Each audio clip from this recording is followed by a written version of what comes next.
Hello, everybody. Welcome back to another episode of The Root of the Matter. I am your host, Dr. Rachaele Carver, and we are very privileged today to have another fellow biologic dentist who I was just telling her off air that I think we're the same person.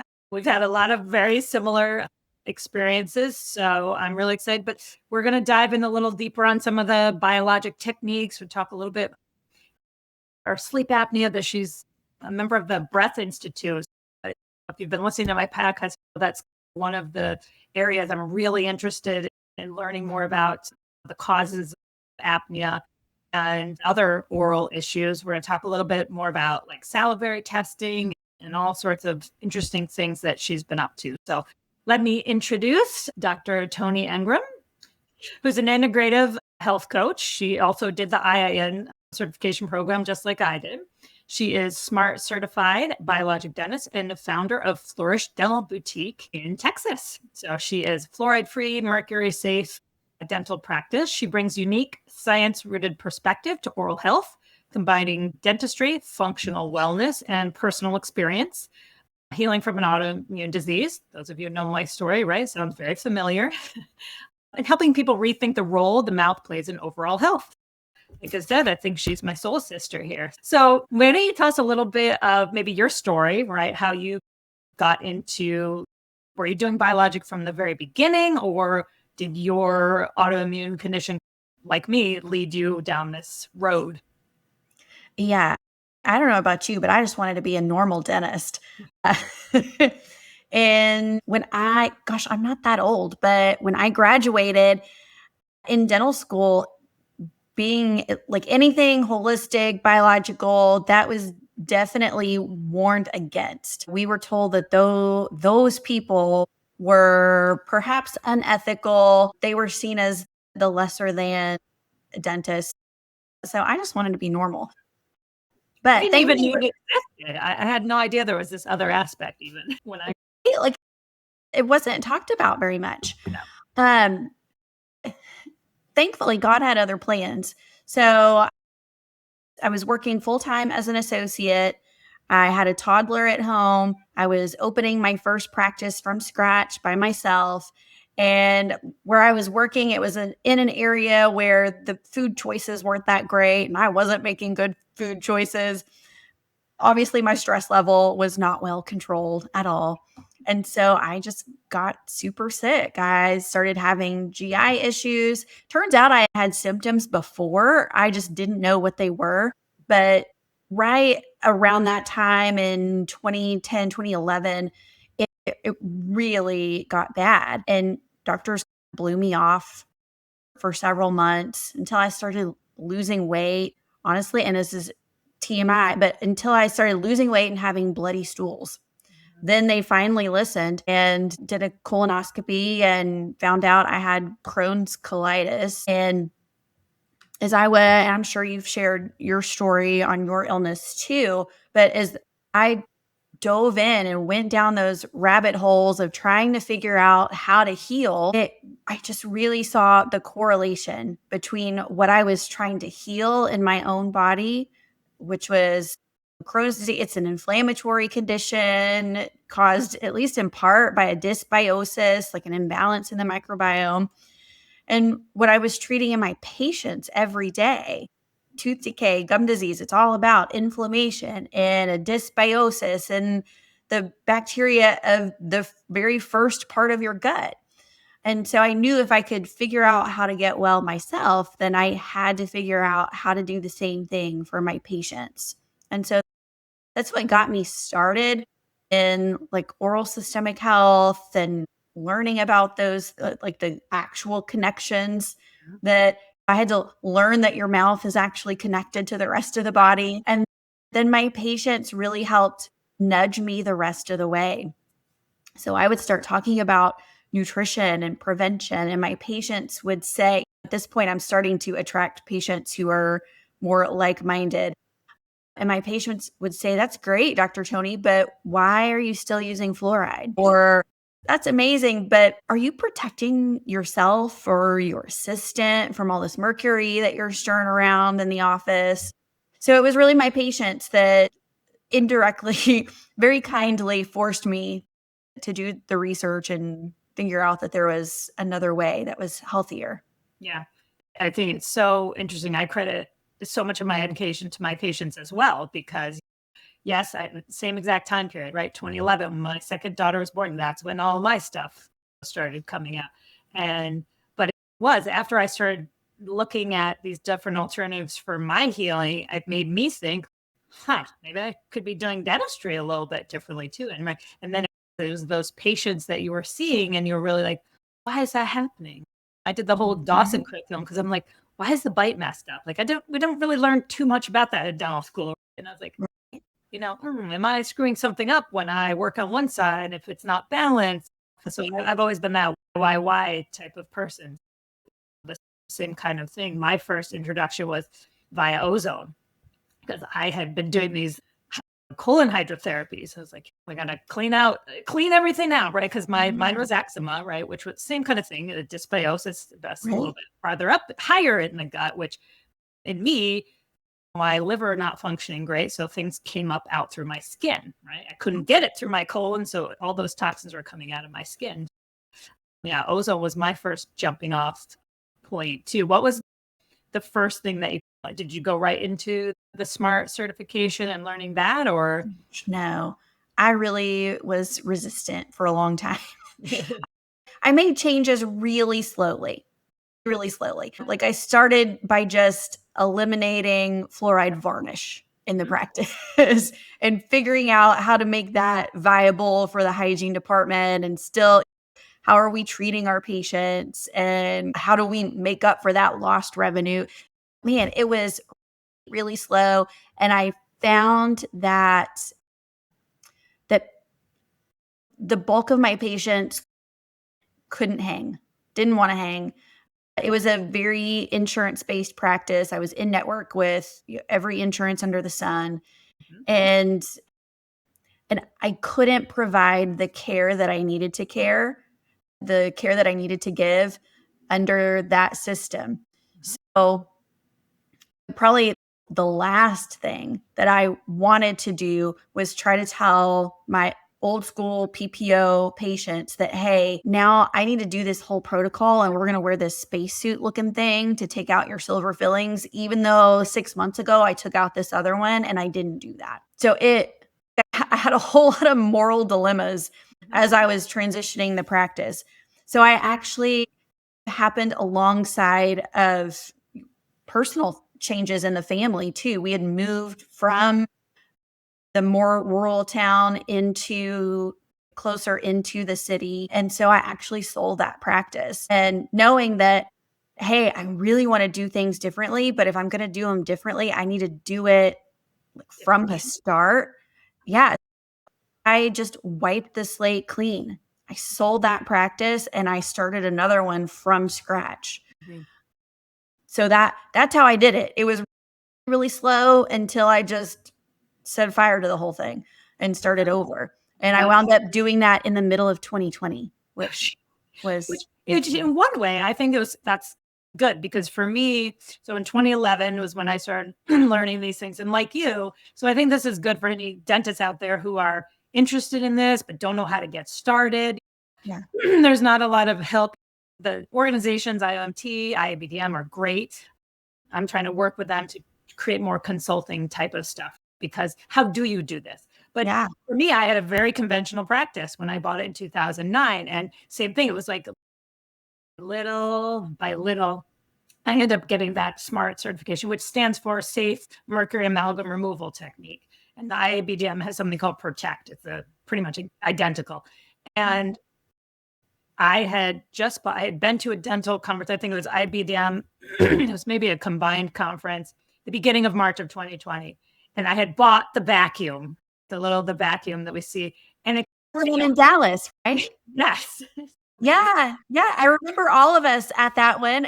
That's my hometown. So I remember all of us there wondering how the world was about to change, and really having it worked out though, because people assumed, that I was bringing all this in because of COVID. So for me, it was just like natural. Yes, we can help protect you, but it's more that. And I found that when you're talking to patients, like there's not a lot of dental practices or dentists in our area. So trying to sell like you did, you're fortunate that you were able to do that. Not so feasible in my areas. I've just had that slow time. I practiced 16 years now. It's just been that slow kind of transition. And I still have very traditional patients and the holistic. So it's a really interesting mix. But I found that when I'm talking to patients and you're giving them the common sense, like when you're explaining what is acid reflux, for example, and you're explaining, people are like, that makes perfect sense. So it's almost even more exciting to work with somebody who doesn't have any awareness of holistic than somebody who maybe knows too much. Right. Yeah. So that's been really rewarding for me, for people to start thinking differently. And then all of a sudden they're referring their patients to me for all sorts of medical issues too, right? Not just about the teeth. Yeah.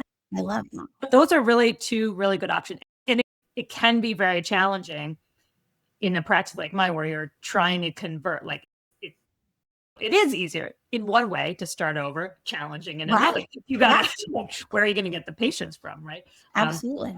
But it's hard. Like you can't really be in the in between. You either do the fluoride or you don't. You can't be wishy-washy about it. So depending on whatever practice you have, you just make that choice. And so my patients will come in, even if they're not necessarily holistic or looking for the biologic. I'm like, everybody gets treated this way, right? So this is the way we do it in our practice. When I do extractions, you get PRF, right? We draw your blood, we spin down your platelets, and we put it in. That's just the way it's done in my practice. If you don't really like it, there are other options. But I think if you're going to do it, you got to be all in. Because when you're back and forth, it's just a challenge. Again, well, and patients sniff that out. Yeah. I think what the generations younger than us are screaming at the top of their lungs is that, hey, we need our authority figures, which I think include healthcare providers. We need people to be authentic. And so if you're wishy-washy, you're like, I'll do fluoride for some, not for others, or we'll do all the mercury protocols for some, but not for others, then people sniff that out and don't particularly appreciate that. Yeah, absolutely. So let's talk about some of the materials, because that's one big thing. One thing I think about is like, okay, so we're taking out these mercury amalgams that's got all these heavy metals and we're putting in basically plastics, right? And then you think, ugh, you see all the news about all these microplastics, all these things. Now there's a lot of research about BPA. We know that's one of the worst plastics. So obviously, I think maybe better. Maybe they don't last as long. Amalgams were good because they did last a long time. Inevitably, they tend to crack the teeth and we need crowns. For the most part, it was a decent material. However, we live in a very toxic world now. I'm sure you did too in your other practice. You have patients who are in their 70s and 80s with a mouthful of amalgams, didn't really have any health issues. That's because they grew up before plastics were a thing, before we had 80,000 environmental toxins, right? Before glyphosate, before all this, their immune systems developed strongly. They didn't have 70 vaccines before age 18. So they're much healthier overall compared to kids born today. Mm-hmm. We're seeing all the obesity, seeing our children with these autoimmune conditions, diabetes. It's just unheard of even just a generation ago. So talk to me about the materials that you use that are a better alternative to some of these other things. Yeah.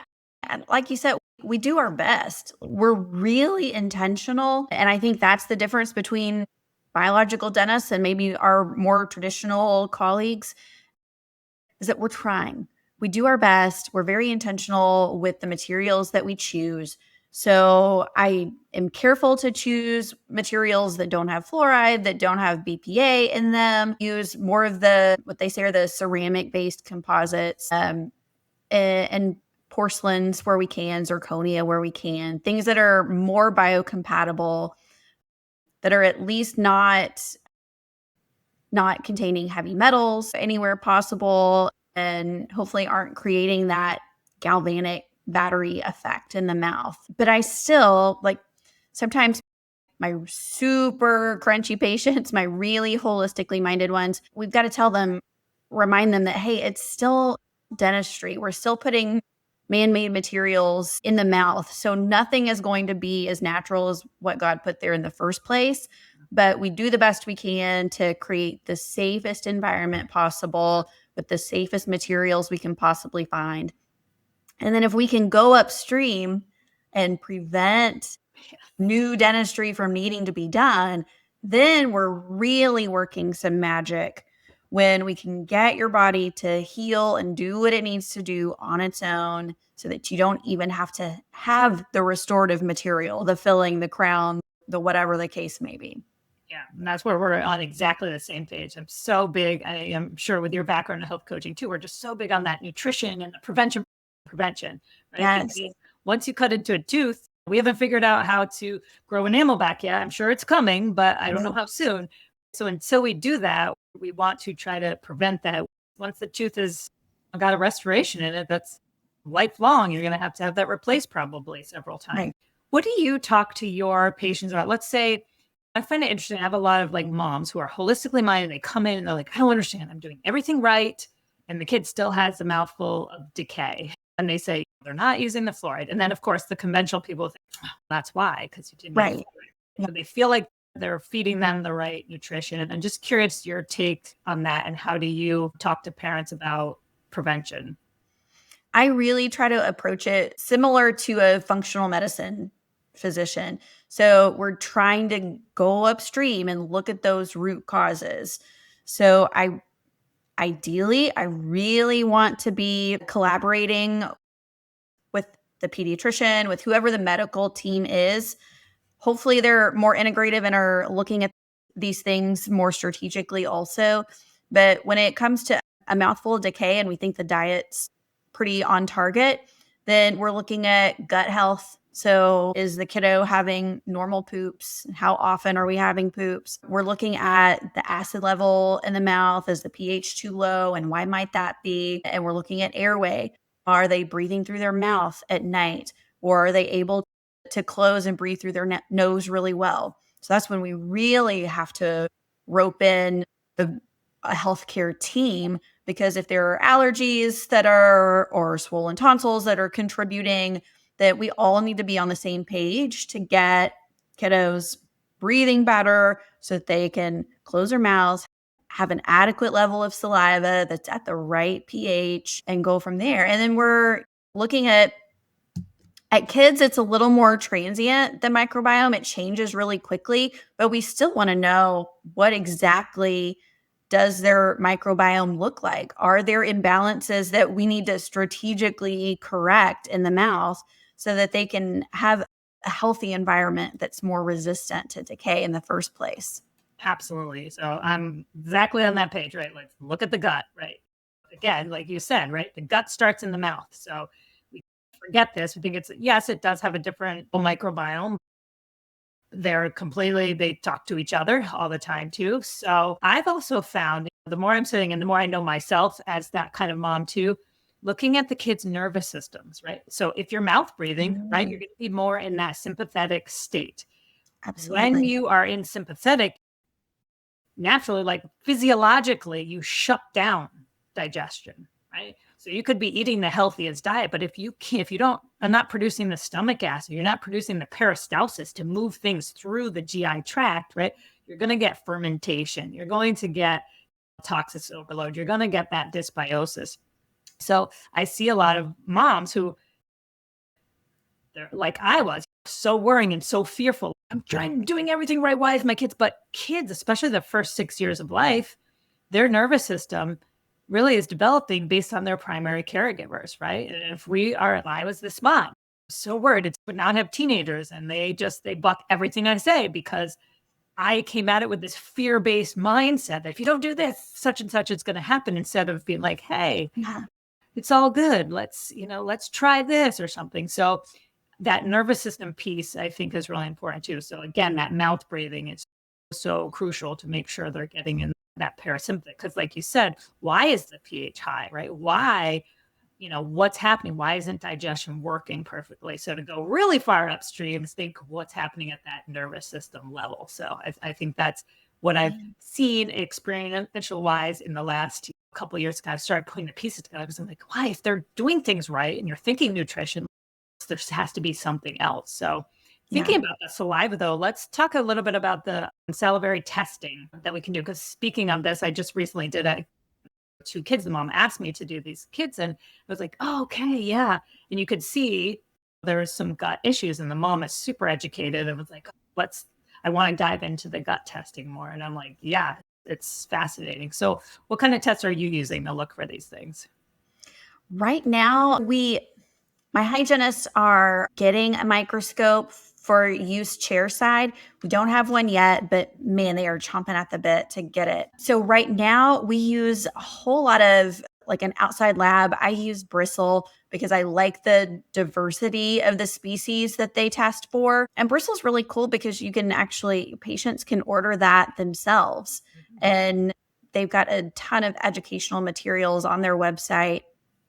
Obviously, if we're running the test, then it's more targeted and we're going to set up specific protocols based on their test results. But that's really been my favorite so far. And I like to do those tests at the beginning of a treatment protocol and then again a few months later so that we can objectively see, okay, did this do what we needed it to do, or do we need to do some more tweaking? I'm telling you, we're the same person. I also love Bristle, and I'm like, okay, my microscope is being ordered for the fall. Stop it. I'm serious. But I also really love the Bristle. We've had the owner on the podcast because the big one used to be the oral DNA, but it only looked for the bad or pathogenic. Yeah. It isn't giving the whole shot because we all have those even in health, right? Yeah. So getting the Bristle test for 700 different species so you can see not only do you have that, but how much good do you have? Because that's the thing that we're really looking for. If you're so important. And it's different treatments, I feel. If you have too much bad, not enough good, we need to treat that. But there's also a treatment like, how do you get more good? How do we diminish the bad, but also how do we grow the good? So yeah, I'm a big fan of that testing too. And love all the Bristle protocol because it is built for more conventional dentists, which is amazing. If you don't really know anything, they do have awesome education, but again, and now you can customize your treatment, which is very nice. I was talking to them a lot about that. I'm like, oh, I don't love all these things. Can we? So that's really nice. But I had a patient who had a pretty good saliva test. And I was like, okay, don't follow this, do this. But she decided to take it on her own and started using, I don't know if you've ever seen this, but the Biocide toothpaste. And she is my third patient I've seen now using the Biocide, not only like the drops for gut health, but the toothpaste too. It's all natural, but it is too killing. And her first test was pretty good. Wondering about that. I was like, keep doing it. Again, I had 2 people referred to me from a functional medicine doc, and now her as my patient, she used it, completely decimated everything. Like all of her beneficial bacteria that she'd had 3 months prior, gone. And I saw that in my functional medicine patients, they were sent to me because the doctor was like, I don't understand. We're doing a gut healing protocol. Why is the oral pathogen? Why are they higher? And so they combined it with a stool test. And you could see that the secretory IgA, which is an antibody that kind of creates a barrier in the mucous membranes. It prevents toxins and things from getting into circulation. And that had been decimated. So gone. So now there's no more barrier to prevent those things from getting in and out. Yes, Biocide is a very natural product, but even natural things can be too killing. We use that for killing, but it might be peppermint even. That's why some of the Revitin's one of my favorite toothpaste. They don't use a lot of pepper. They only had citrus for a long time until finally people were like, we don't like the flavor. So now they have a mint one, but it's very specially formulated. So not to have too much, because too much peppermint is killing. And that's not the goal. The goal is to create a healthy balance. But anyway, I think saliva testing is really good. I love that. We'll give our patients pH tape also too, because here's something you can track daily. It's not very expensive. You can buy pH tape, comes in like a roll in a little plastic container, and you can test that throughout the day. And that is a really good. I was talking to a friend of mine who is a functional medicine doc, and his son was having all this decay. And I said, well, you got to look at the gut. He's like, I don't know. That doesn't resonate with me. And I'm like, if you tell me that all the time, I'm like, yes, I see this daily. This is why I'm telling you, have him monitor the pH. if you have neutral pH for the average of the day, because obviously it becomes acidic right after you eat, and hopefully you have enough good buffering capacity in your saliva that within 30 to 60 minutes, you'll get back to that neutral pH. But if you consistently have acidic saliva, you're going to be more prone to those things. So then we got to think deeper, like you said. What's the cause? What's the upstream cause of that pH? And again, I think it's mostly due to that digestion. Things are not happy very well going on there. So let's. You know what's funny though? That reminds me that sometimes I have to remind myself that even functional medicine practitioner families are not always perfect. I had who's a very well-known functional medicine doctor in my area, and her teenager kept struggling with tooth decay. It turns out she's drinking soda every day, every time she's out of the house away from mom. Oh yeah, there's lots of teenagers. So even in our holistic families, sometimes it's just, hey, we got to cut the Dr. Pepper. Yes, I know. It's unbelievable. With my kids, they come out, and even I go into their rooms and I'm like, where did you get all this perfume? I'm like, this is killing your hormones. Like what? And I had to let go a little bit because talking about nervous system, right? I have to stop because that stresses them out. So I had to be like, you know what? I've tried to give them the basis, but I can't control them as much anymore. So I just hope that someday they will come back and they will say, hey, Mom, can you help me get better? You know, and again, I prevent these things. And this is the things I keep trying to teach them. We got to prevent. Again, I had to chill out a little bit and just be like, just let it be. Because again, like the more I stress about it, the more I'm going to manifest those things that I don't want to happen. So I got to do the best I can. I have to just keep trying to model, right, the right behaviors and stuff, and just hope they'll come around once I'm not this crazy, weird person anymore. So let's talk a little bit more about like the breath. Tell me a little bit about what the Breath Institute is and why that matters, and how we talk about that with sleep apnea and stuff and different treatments for that. Yeah, so it's Zarush Zaghi is who came up with that. He's an ENT physician out in California. I think he's in the Los Angeles area. And he really developed these protocols around how to properly revise lip and tongue ties, specifically tongue ties in older kids and adults, because we know that impacts breathing so much when you can have a tongue that's functioning the way that it should, and when it can naturally rest against the roof of the mouth for the majority of the day. And so it was a fun training to do. And I wind up doing tongue tie revisions on infants more than I do the big kids and the adults, but I still do the older kids. The procedure's a little bit different, and the protocols, the prep work before and after is a little bit different depending on the age.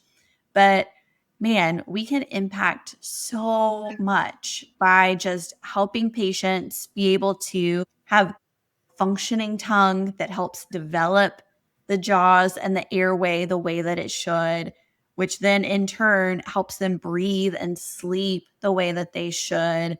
It's just all so much more important than we were able to appreciate when we were in dental school a couple of decades ago. I didn't know any of this. It's obvious when you have a tongue tie on the tip of your tongue, right? And often at birth, like that physician will see that and they might clip it or something. But it's these what we call posterior tongue ties that often aren't caught and then create a problem, because I'm always telling my patients, your tongue is connected by a fascia all the way to your toes.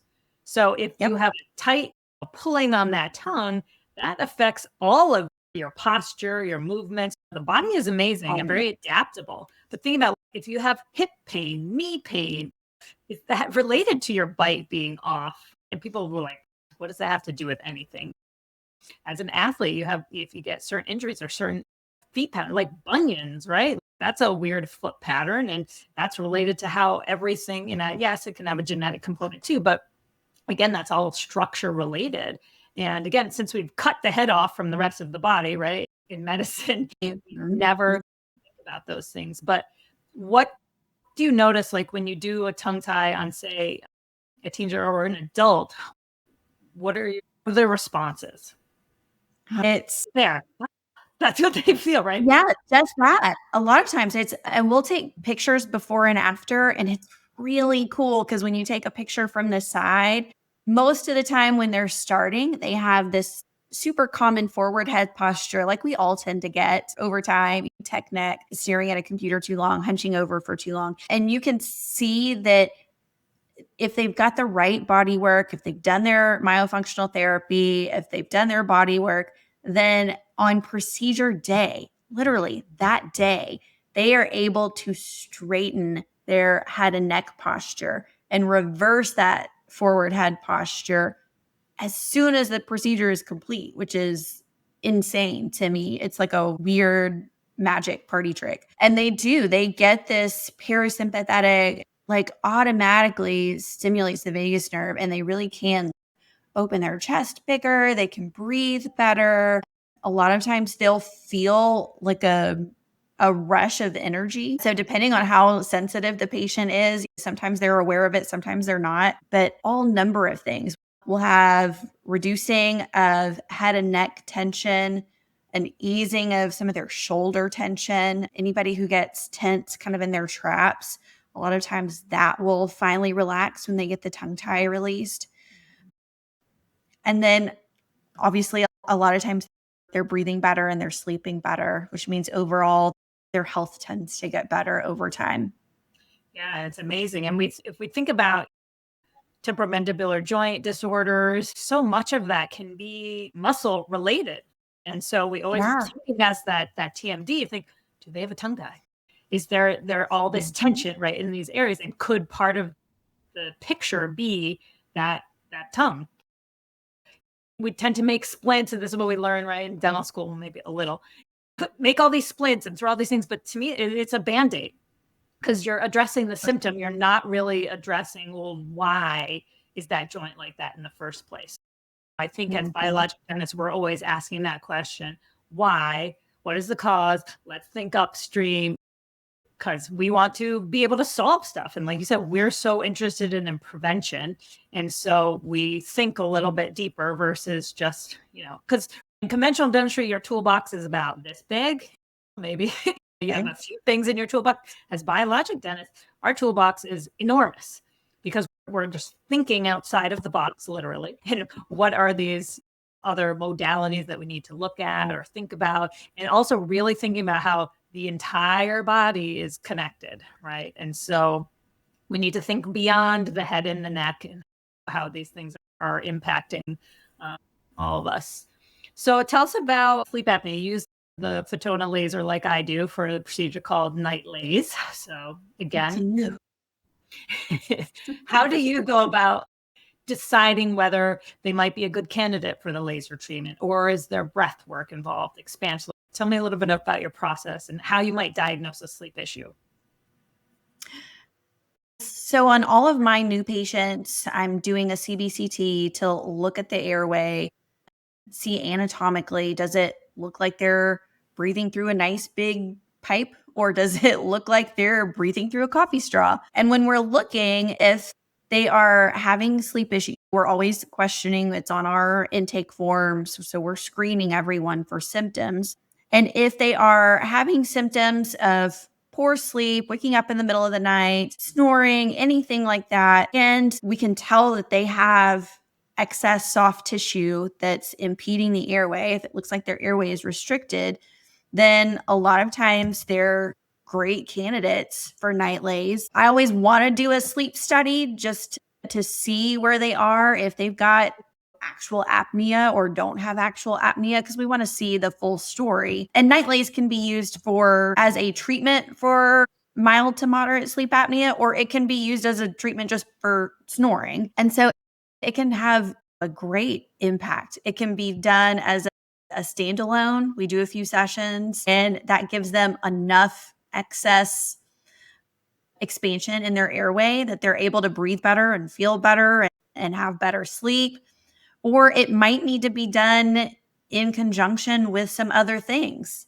If they've got diagnosed true sleep apnea and maybe they're in a bad state, then they may need to do some other more traditional sleep apnea treatments first.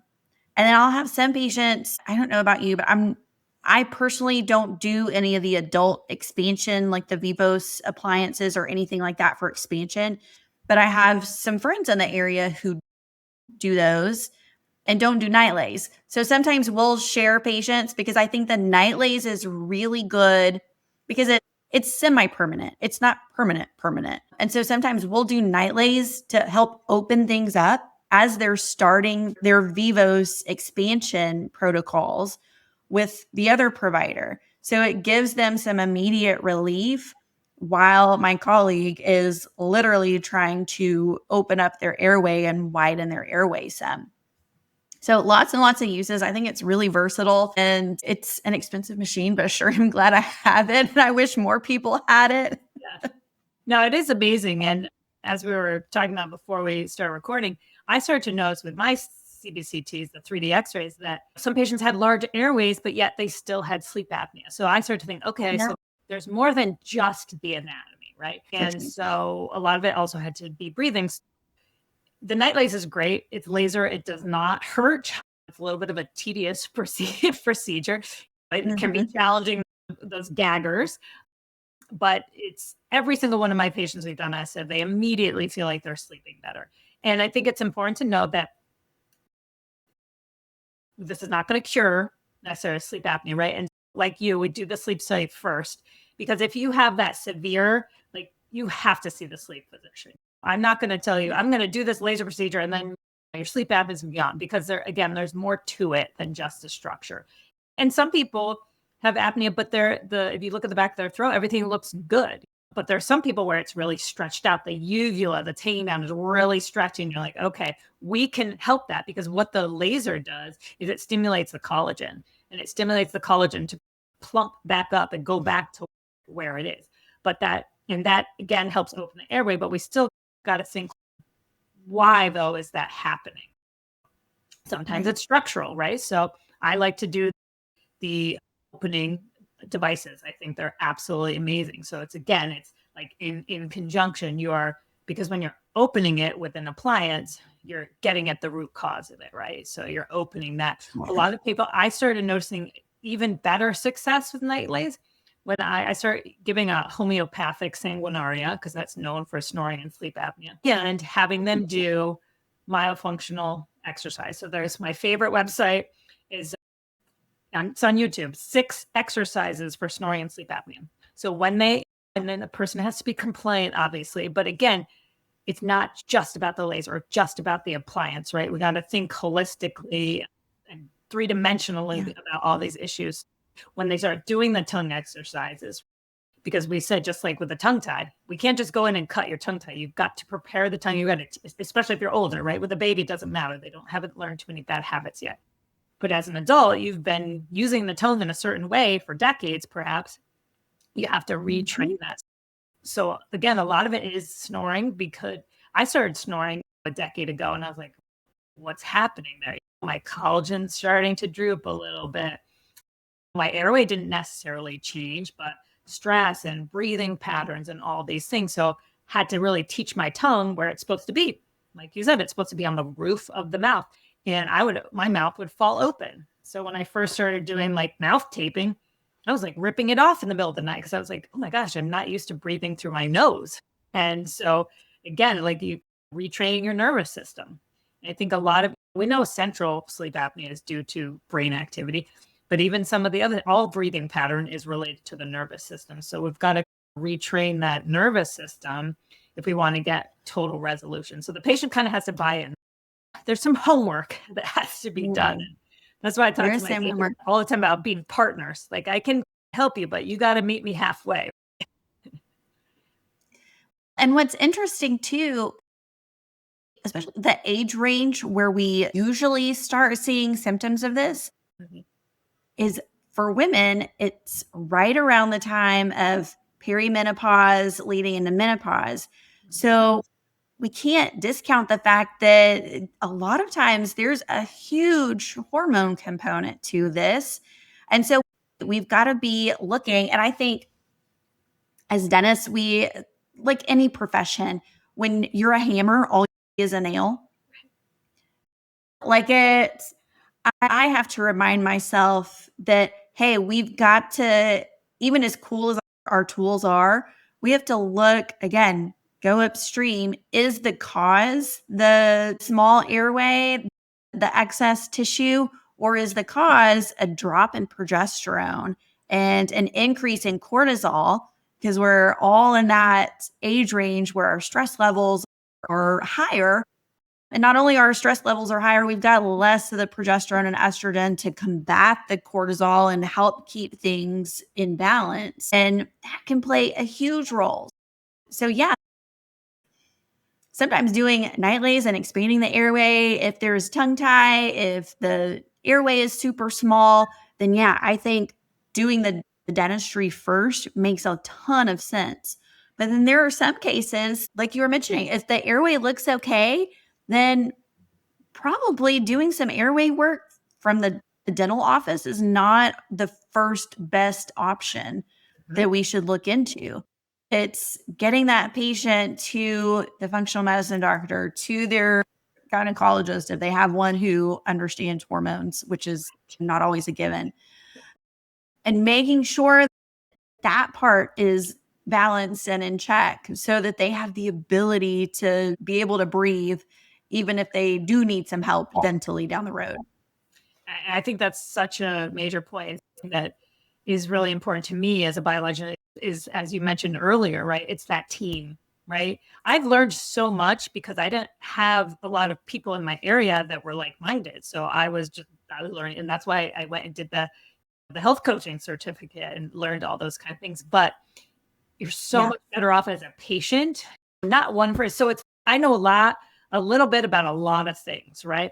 But in some cases, like you need that specialist, right? Like sometimes it's hard. It's very disconnected when we have all these subspecialties, but that's why creating that team, I think, is so valuable because there are things that, as knowledgeable as we may be, like you said, the hammer and the nail, we're thinking more dentally. Yes, we have a more holistic view, but sometimes we just get in that route. And then a colleague will be like, well, did you ever think about this? And it's like, that makes so much sense. And so I think it's important to have those different perspectives. That's how we become better doctors when we're being taught. That's why, like what you said about your patients, I love it when my patients come to me and teach me something that I never thought about it. Or just because we have all these expertise and all these letters after our name, we're not the patient. So I also love it when sometimes I'm like, I have no idea what's going on. And the patient, and I'm going to say, what do you think's wrong to the patient, right? They know their body the best. And that is where I think so much valuable information. And I'm like, that's when I started using biofeedback because I'm like, there's some of these cases and I'm like, I have no idea. And so I love using these energy tools. I had a really fascinating case a couple of weeks ago where somebody drove all the way from California. She had a crown that she'd had been redone 4 times. And then they were talking root canal.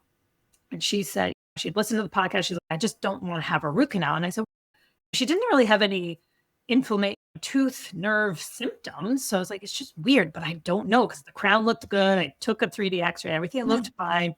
Pulled out the biofeedback machine and what we were talking about earlier about materials, ceramics and dental cement came up as allergens for her. And I was like, what? Like I never, ever would have thought.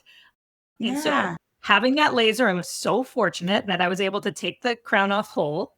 So it was a zirconia because I was like, oh, I hate that. Like the crown looks good. I hate having to charge this patient all this money. Yeah. Took it off. Got rid of the cement, used the ozone, cleaned up the tooth, and then I muscle tested her. I had her hold the crown because it's a zirconia crown. I've never heard of somebody having sensitivity to zirconia. So she held that. She was very strong. So I was like, okay, it's not the crown. And then I had a few different cements.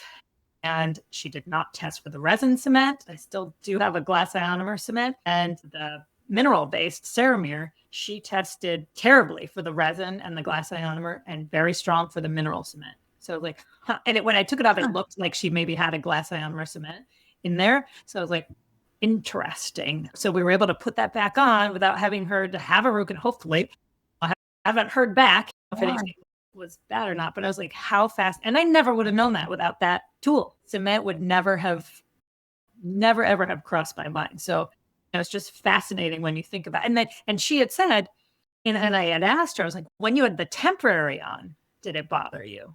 Because we use different materials for temporary crowns and temporary cement. And she said, oh, actually, it wasn't that bad. And so then I was like, okay, maybe it is the cement or the material. So again, it's just fascinating when you, and again, is the patient's experience, right? She's like, I just want to take it off out of my mouth. And I was like, that sounds like an allergen, right? Like an itchy, weird. So just this fascinating, all these different things that we can do.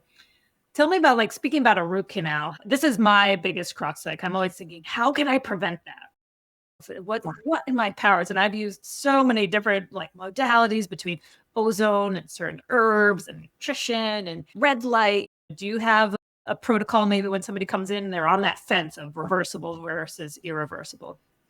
Yeah, same. I'm usually hitting it hard and heavy with the ozone. If we're on the border and it's still technically reversible, because man, we're trying to avoid that root canal. We're trying to avoid that discussion about a root canal versus pulling the tooth, if at all possible. Yeah, it's usually, and sometimes we'll do, if they live close enough that they can get to me, then we'll do ozone injections once a week for a month or two to see if we can get it to feel better. And I'm always thinking, I think that's the best way. But again, it's like, how often is the patient, if they're not super close, are they going to be able to come in every week? And so I'm always trying to think, okay, what are the at-home modalities? Not everybody has an ozone machine. They're relatively affordable nowadays. So it's not a question, but not everybody feels comfortable injecting themselves, right? Yeah. So have you had much luck with people doing red light at home? I've got a few patients that have red light, but not enough to really be able to test it. We do sell those, and they're nice, the intraoral. So I think that's my next best step. This is something you can take home and use all the time. So I think that's great, because when I think of the nerve dying, I'm thinking, oh, there's less energy. How do we pump more in? And that's why ozone is amazing, because you're like pumping electrons and energy directly into the system. So I use a lot of the ozonated olive oil, right? But again, it's the same as the gas. So we give that to patients. There's a little herbal combination, which I think I first found out about that in that conference in 2020 in Dallas. It's called Oral Health. It's a bunch of Chinese herbs, and you're supposed to put it against the tooth. But again, that's what I'm thinking. How do we increase the energy in that area? And again, the red light is really good for circulation. So we talk about like B vitamins, again, good circulation. How do we get more energy? Trying to avoid the energy disruptors, but it's still, I haven't found the magic bullet, right? Again, unless you did ozone weekly for a long time, that can be good. And it can be good for a while, but again, it's what made it do that first? Like, how do you have to always do that? I'm still searching for the magic bullet there.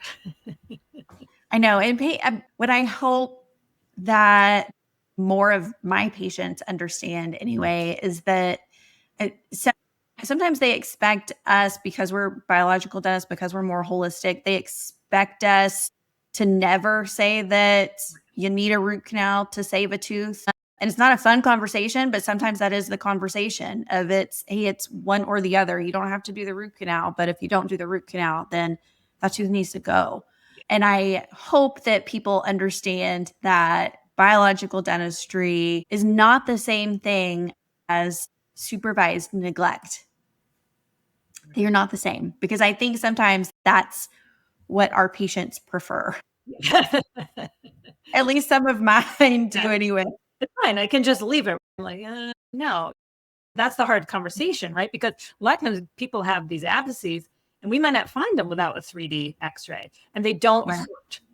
And so it doesn't hurt. I don't want to take it out. And so having to try to explain, okay, but I was like, if you had an infection on your arm, right, you wouldn't really necessarily ignore it. If there's pus in it, you wouldn't ignore it. You would treat it.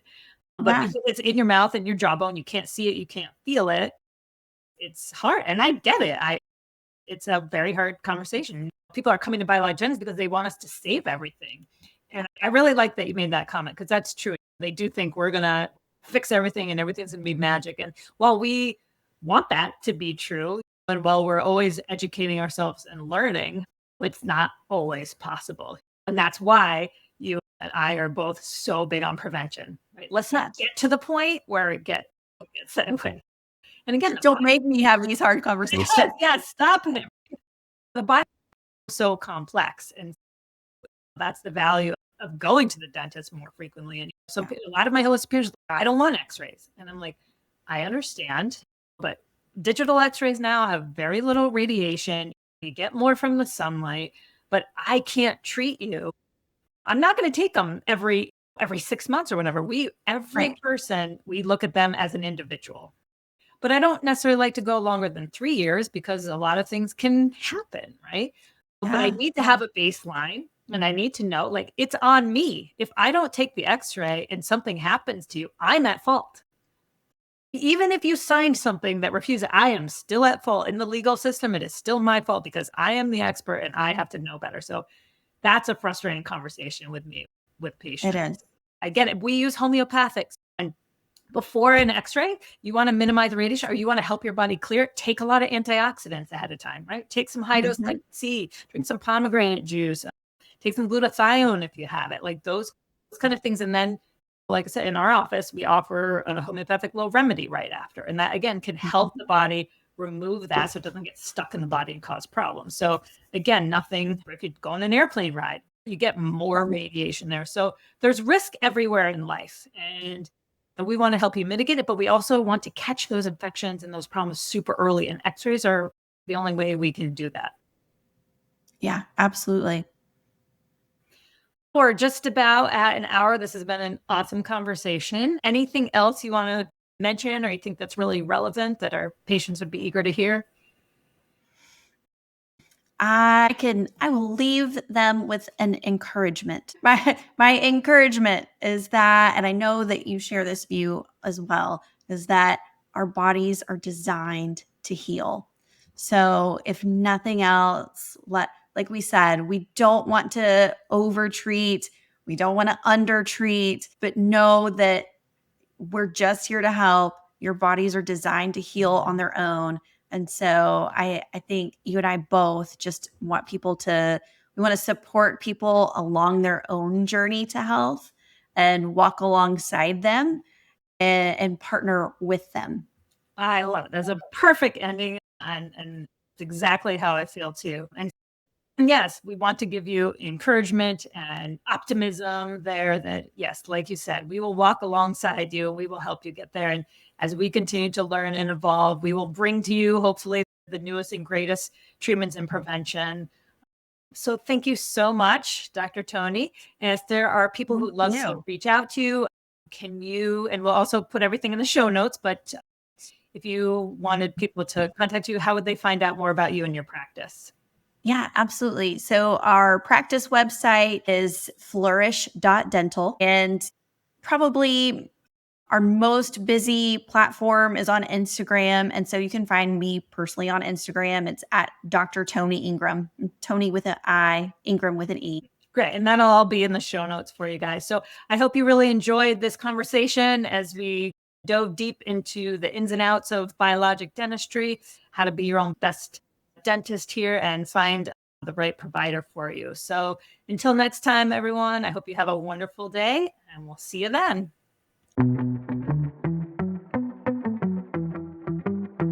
Huge thanks to you, our amazing listeners, for helping us climb into the top 5% of podcasts in the oral health space. With all the love and support, we've been getting many requests for one-on-one consultations. So we made it happen. Are you ready to take your oral health to the next level? Click the link in the show notes to book your personalized consultation, and let's kickstart your journey to a healthier, brighter smile starting today. We'll see you then.